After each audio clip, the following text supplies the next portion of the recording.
Saudações para você que está conectado no canal Verbo, Bíblia e Teologia, seja muito bem-vindo. Se você está aqui pela primeira vez, está no lugar certo, seja muito bem-vindo, sinta-se bem, eu sou o pastor Júlio Rocha e nós vamos falar um pouquinho sobre o determinismo, vamos fazer uma apologia bíblica sobre o determinismo. Neste vídeo você vai saber sobre as bases do determinismo, vou falar um pouquinho sobre a incoerência dessa linha de visão, que é uma filosofia e não uma doutrina, e eu também vou falar sobre a lógica desconstrutiva, ou seria autodestrutiva, do determinismo.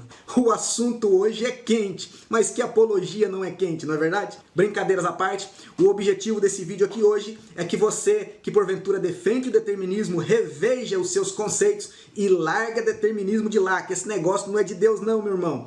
Esse sistema, na verdade, como diz o David Hunt, um famoso apologista arminiano, ele não foi tirado das escrituras, foi colocado nela. Vamos falar um pouquinho sobre isso? Antes de nós abordarmos esse assunto de forma esquematizada na nossa lozinha abençoada, vamos para a nossa vinheta, são 10 segundinhos, tempo de você se inscrever se você não é inscrito e também deixar aquele like abençoado para ajudar no nosso canal. Voltamos já!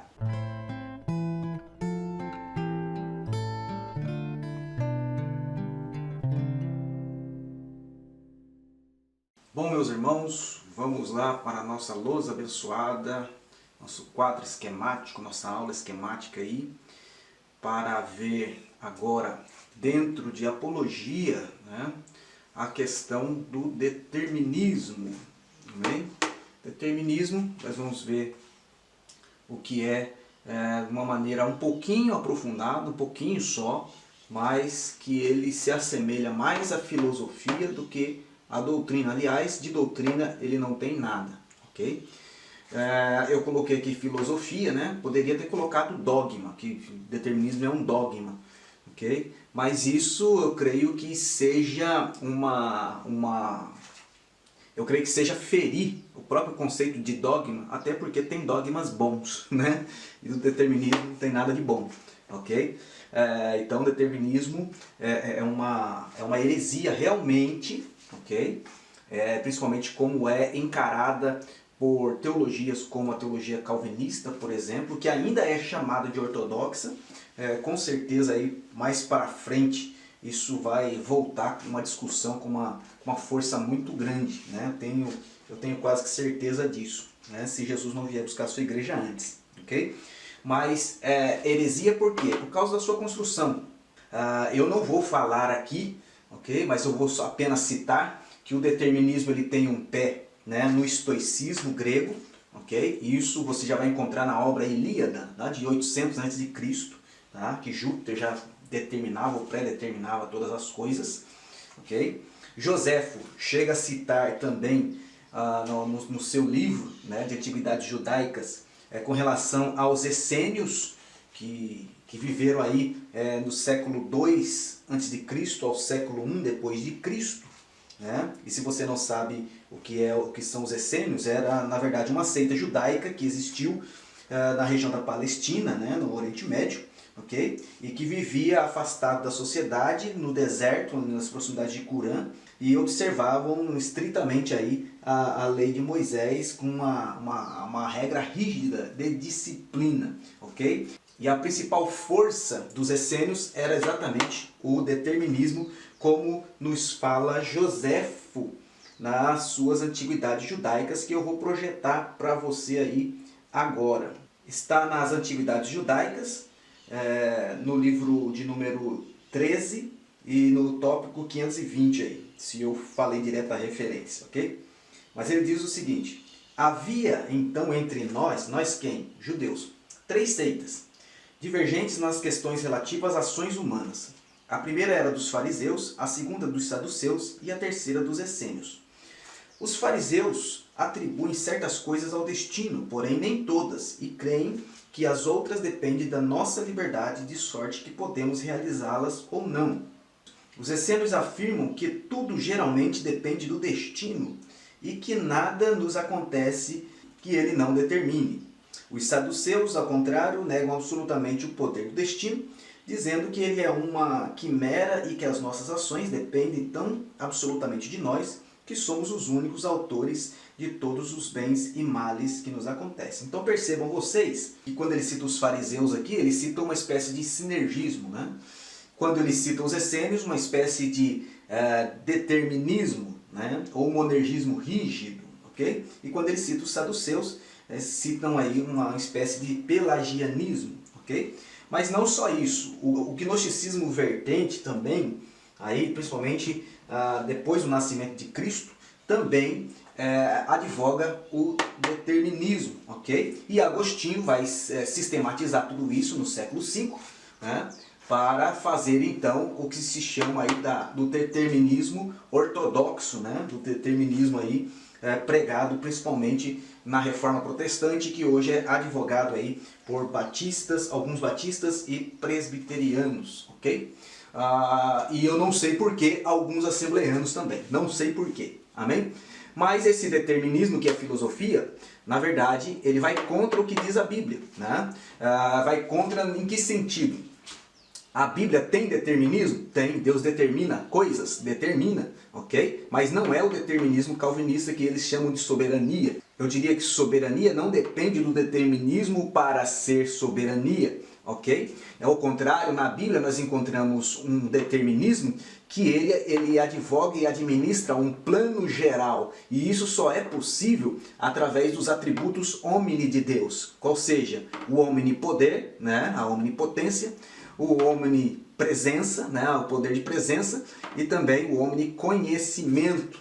Coisa que no determinismo calvinista, vamos dizer assim, eles são até subdivididos em determinismo rígido, que vai contra o plano geral, determinismo moderado, que também vai contra o plano geral, e o determinismo compatibilista. E nós já temos um vídeo sobre isso, eu vou deixar para você aqui em cima, né, sobre o compatibilismo, ok? Que também é errado. Por quê? Porque mesmo sendo em tons mais moderados, mais medianos em relação ao rígido, que é extremista, todos eles advogam um determinismo que não vai para um plano geral, e vai para um plano específico, um plano para pessoas, como nós veremos aqui no quadrado maldito do determinismo. Nós vamos ver por que ele é maldito a partir de agora. Quando nós falamos sobre o que eu digo do quadrado maldito, então, vamos lá explicar por que a maldição desse quadrado, né? Nós encontramos aqui 4 verdades fundamentais do determinismo, verdades entre aspas, ok?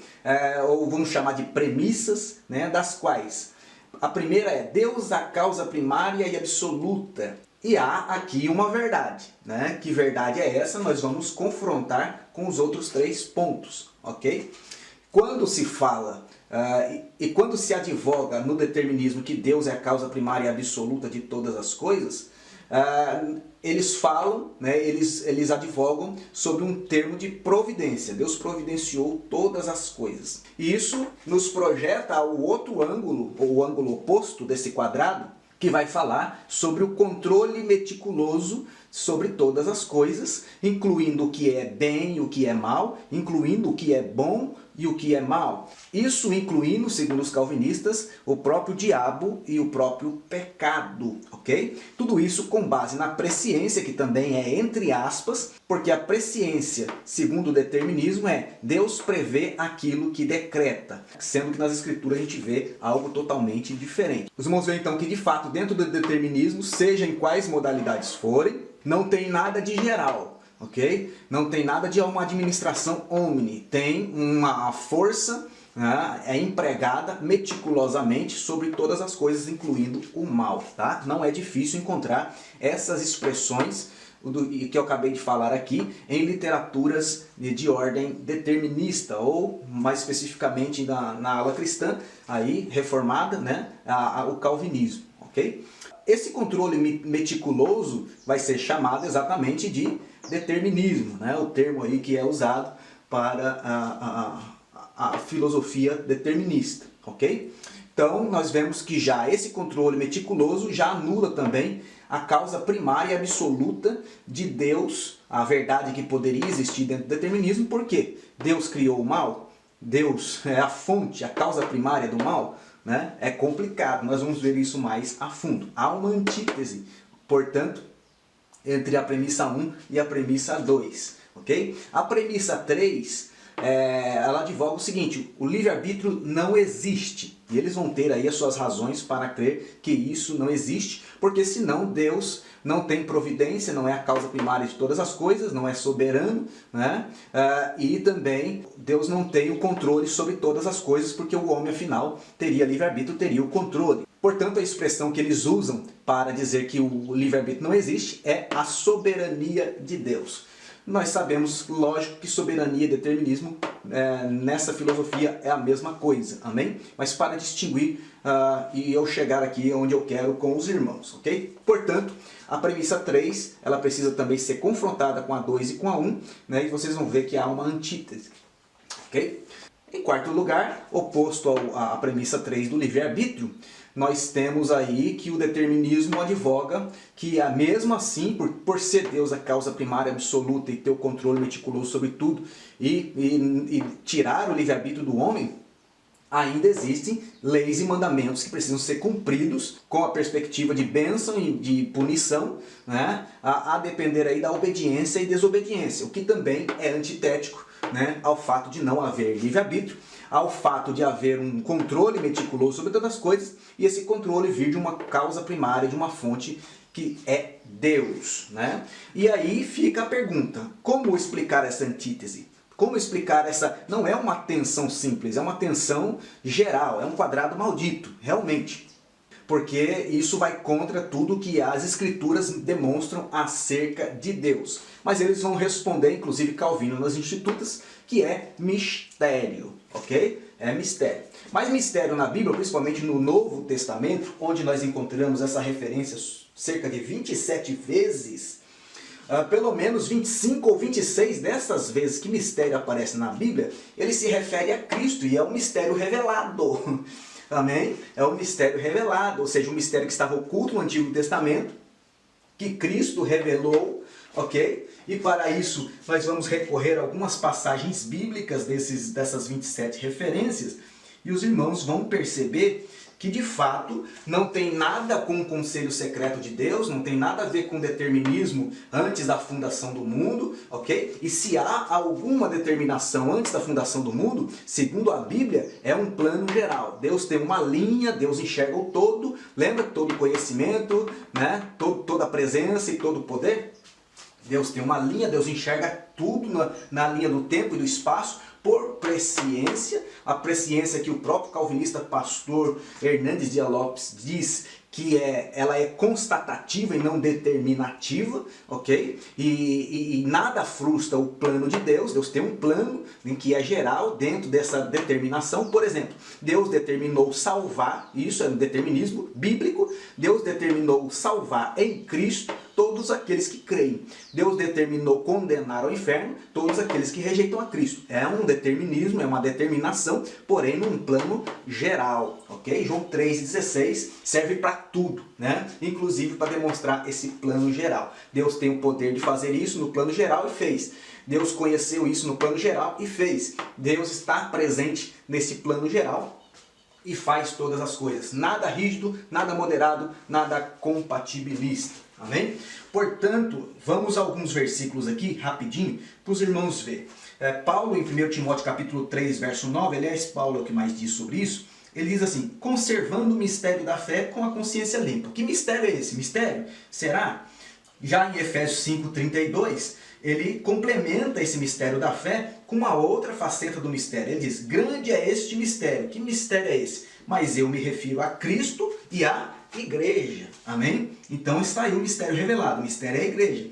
Mas em Efésios capítulo 3, verso 4, Paulo também diz: pelo que quando ledes, podeis compreender o meu discernimento do mistério de Cristo. Ele está falando que mistério? O Evangelho. Amém? Efésios 1 e 9, também Paulo, começando a sua carta, ele já fala do mistério, né? Desvendando-nos o mistério da sua vontade, segundo o beneplácito que propusera em quem? Em Cristo. Então o mistério de Deus é Cristo e a igreja.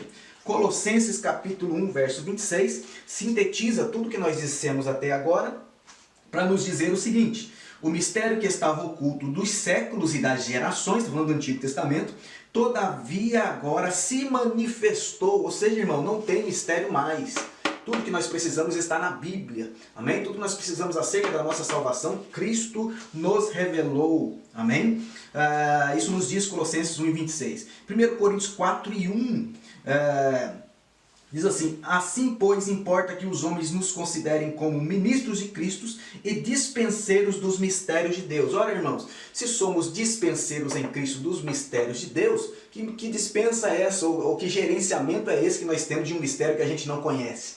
Amém, irmãos? Portanto, Paulo está falando exatamente do evangelho da salvação. Amém? Poucas coisas, né, aí fogem a essa realidade de mistério que realmente ainda está oculto. Amém? Mas até mesmo acerca do arrebatamento, Paulo diz em 1 Coríntios capítulo 15, verso 51, eis que vos digo um mistério. Que mistério é esse? Nem todos dormiremos, mas transformados seremos todos. Mistério aqui não seria no fato de não sabemos como isso vai acontecer, mas que vai, e Deus revelou a Paulo. Amém? E Paulo ainda vai falar em Efésios capítulo 3, verso 9, a manifestar qual seja a dispensação do mistério desde os séculos, oculto em Deus que criou todas as coisas. Né? Paulo ainda fala em 1 Coríntios capítulo 2, verso 7, mas falamos da sabedoria de Deus em mistério, outrora oculta, a qual Deus preordenou desde a eternidade para a nossa glória, ou seja, mistério revelado. Amém? Um último texto aqui, tem muitos, irmãos, mas vamos de Efésios capítulo 6, verso 19. No versículo 18 ele fala, orando em todo o tempo, né? Com toda oração e súplica no Espírito. E o verso 19 ele fala, e também por mim, para que me seja dada ao abrir da minha boca a palavra, para que com intrepidez fazer conhecido o mistério do Evangelho. Quem é o Evangelho? Né? A própria palavra. Amém, irmãos? São muitos versículos, não dá para ler. E, portanto, a desculpa do mistério aqui, o subterfúgio do mistério aqui, não cola para tentar resolver a antítese, a alta tensão que envolve esse quadrado maldito do determinismo. Amém? Embora hajam verdades como Deus sendo a causa primária e absoluta de todas as coisas, né? Essa causa primária e absoluta, ela governa num plano geral, ok? E não deixa de ser soberano, não deixa de ter providência, não deixa de ser determinista e não tem, né, coerção com relação a isso. Amém, meus irmãos? Portanto, nós podemos ver até, né, na Bíblia, né, 3 exemplos aqui simples, né, sobre como essa antítese, na verdade, ela faz com que esse quadrado do determinismo seja altamente condenável. Eu não vou falar sobre ele por causa do tempo, amém? Mas nós vamos ver em Adão, por exemplo, que houve uma ordem, né, houve uma lei e mandamento, não faça. E Adão foi e fez, e não foi Deus que mandou isso. No caso do bezerro de ouro, nós temos já em Êxodo capítulo 20, Deus dizendo, né, não terás outros deuses além de mim, amém? Mas o povo desobedeceu. Cativeiro do norte, embora se saiba, né, que Deus quis dividir o reino do norte, mas isso foram causados por atos humanos. Ok? A revelia do plano de Deus, mas o plano é geral, amém? Então Deus, pela presciência bíblica, presciência constatativa e não determinativa, ele faz, através do seu omnipoder, com que o plano seja atingido de uma forma ou de outra. Portanto, meus irmãos, vamos analisar agora premissa por premissa, dentro dessa lógica filosófica, né? Porque não tem nada de doutrina. Então vamos analisar premissa por premissa, dentro da lógica filosófica, para nós vermos que de fato esse quadrado maldito ele é rejeitável, ele é totalmente rechaçável, assim como rechaçado deve ser toda forma de determinismo que não está contido nas escrituras, sobre um plano geral, ou seja, sobre um plano sumária e primariamente, vamos dizer assim, corporativo, amém? Ou geral, ok? Bom, no item 1, na premissa 1, nós vemos Deus é a causa primária e absoluta de tudo, ok? Então, primeiro, se Deus é a causa de todas as coisas, né, logo, Deus tem ou é, né, tudo aquilo que ele causa. Ou seja, se ele é causa primária, ele é fonte, ok? Então, tudo que ele causa é tudo que é a sua essência e tudo que aquilo tem. todo o seu atributo é empregado nessa causa primária absoluta. Tudo que ele é e representa nas Escrituras, ou é representado, revelado nas Escrituras, lembrando aqui, irmãos, abre um parênteses, a Bíblia não define Deus, ok? Nada define Deus. A Bíblia contém a revelação de Deus para nós no tocante à nossa salvação em Cristo. Ela é revelação daquilo que nós precisamos saber. A Bíblia contém mistérios que não foram revelados? Contém, logicamente, tá? Por exemplo, a parte do futuro toda é um mistério, né? A partir do arrebatamento da igreja, tudo vai ser um mistério. O que nós fazemos é conjecturar e crer, amém? Mas tudo é um mistério. Mas tudo do passado e do presente, Deus revelou em Cristo. E revelou aquilo que nós precisamos saber. Bem diz Paulo que aquilo que o olho não viu, o ouvido não ouviu, né? São as coisas que Deus tem preparado para aqueles que nele esperam, né? Aqueles que o amam. Amém? Portanto, o que temos na Bíblia é a revelação de Deus. Logo, se Deus é a causa, logo Deus é, né, em essência, e Deus tem tudo aquilo que ele causa porque ele é a fonte. Né? E a fonte aqui, uma fonte de água, é uma aplicação mais do que justa para nós usarmos aqui. Então, essa premissa 1, né, ela vai agora desprender as demais análises concernentes às outras premissas. E nós vemos aqui que ela responde por si só, porque é antitética, né, antitética aqui à premissa de número 2. Né? Então, quando nós encontramos na premissa 2 que Deus tem um controle, por ser causa primária absoluta, tem um controle meticuloso sobre tudo, incluindo o que é bem, o que é mal, ou o que é bom, o que seja mal, então, primeiro, ou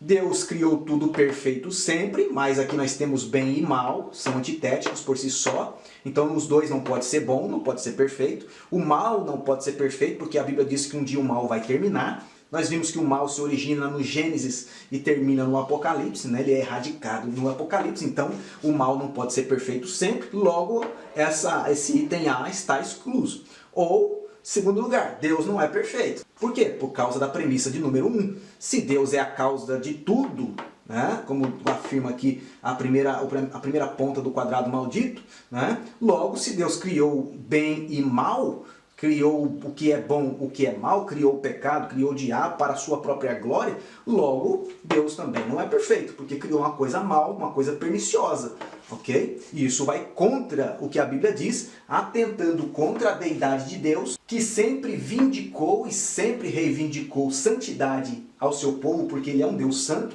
e ser santo quer dizer que não coaduna com aquilo que é mal, e nem coaduna com o próprio mal, e atenta também para o testemunho de Deus, ok? Que nada mais é também do que a expressão da sua deidade para o seu povo, amém? Portanto, irmãos, a premissa 2 joga por terra totalmente essa premissa de número 1 dentro do determinismo.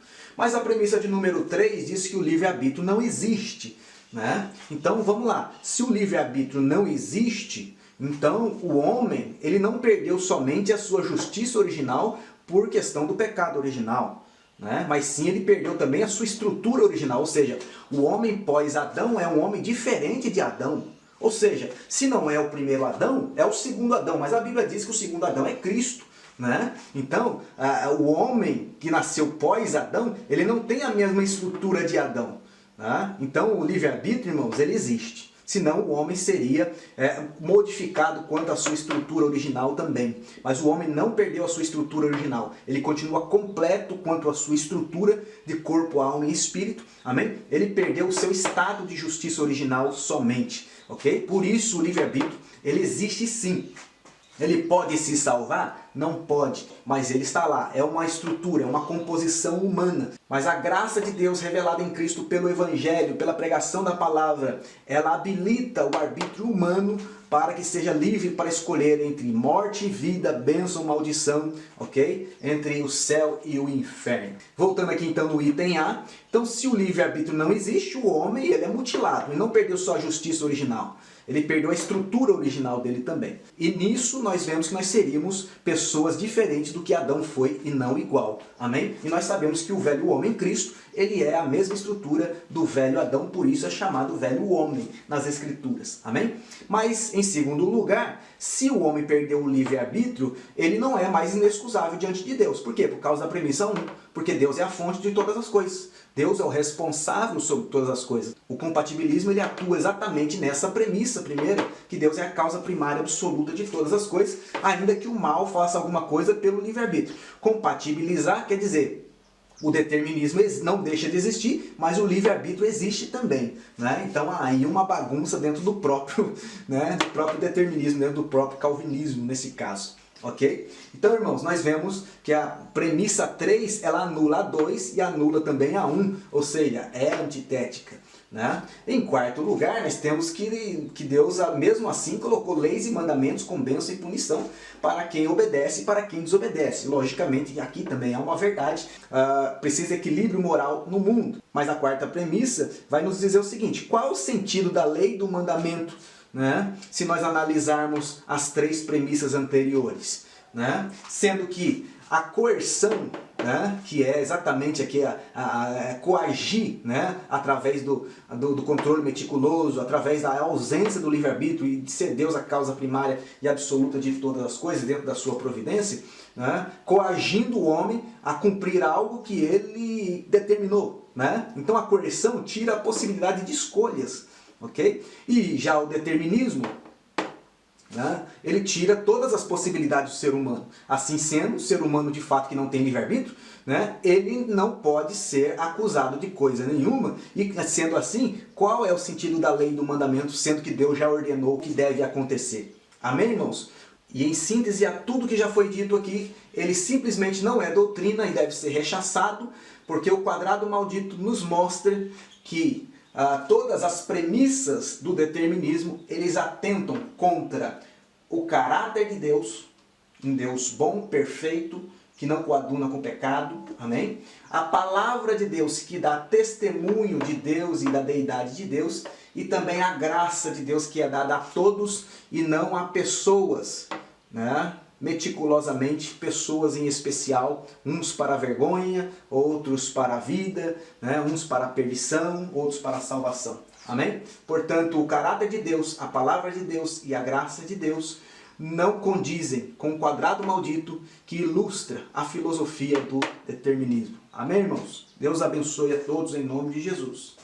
Muito bem, meus irmãos, vocês puderam acompanhar aí o nosso raciocínio, a nossa apologia bíblica acerca do determinismo. Vocês viram que de fato as coisas não se encaixam. O determinismo na verdade é uma filosofia e não uma doutrina, está longe disso, ainda que tenha nome de ortodoxo. Na verdade, de fato, é heterodoxa, tanto historicamente como também biblicamente. Amém, meus irmãos? Mas antes de terminar, eu gostaria que você refletisse que mais importante do que a água que nós ingerimos é a procedência dessa água, ou seja, a fonte de onde ela vem. Amém? Na verdade, nós temos inúmeras obras, literaturas aí disponíveis tanto a favor do arminianismo quanto a favor do calvinismo, e elas devem ser projetadas à luz da Bíblia. A Bíblia vai dizer quem é certo e o que é errado. A Bíblia é o padrão de vida que Deus estabeleceu para nós. Agora tem uma coisa, se tem uma coisa que não está na Bíblia, é o determinismo calvinista. Amém? Se você gostou desse vídeo, eu gostaria que você deixasse o seu like para ajudar que esse vídeo chegue a outras pessoas. Se inscreva em nosso canal se você não é inscrito para não perder os próximos conteúdos. Tem algo que seja relevante para comentar, para edificar vidas? Deixe aqui embaixo no comentário, deixa nós sabermos a sua opinião. E no mais, que Deus abençoe a sua vida e até o próximo vídeo, se Deus quiser.